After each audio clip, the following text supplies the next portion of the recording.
नमस्कार मैत्रिणींनो, कीर्तीज व्हेज किचनमध्ये तुमचं खूप खूप स्वागत आहे. मी आज सोलापुरी स्टाईलचा मठ्ठा बनवलेला आहे.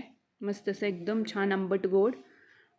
उन्हाळा चालू झाला म्हणजे थंडगार मठ्ठ्याचं तर थंडगार मठ्ठा पाहिजेच जेवणासाठी दुपारच्या.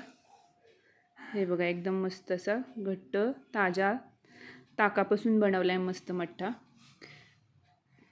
मी ताक घेतले, त्यामध्ये 1.5 चमचा साखर घातली, चवीपुरतं मीठ घातले आणि छान असं ते सगळं ढवळून घेतलेलं आहे. मी गॅसवर चमचा गरम करायला ठेवले, त्यामध्ये 1 चमचाभर तूप घातले आणि त्यामध्ये जिरे घातले. छान जिरे तडतडल्यानंतर 1 मिरची कट करून घातले आणि त्यामध्ये लसूण घातले.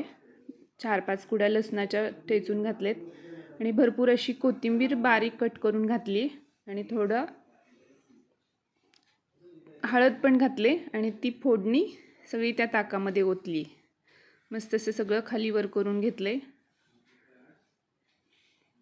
हे बघा मस्त असं सोलापुरी स्टाईलचा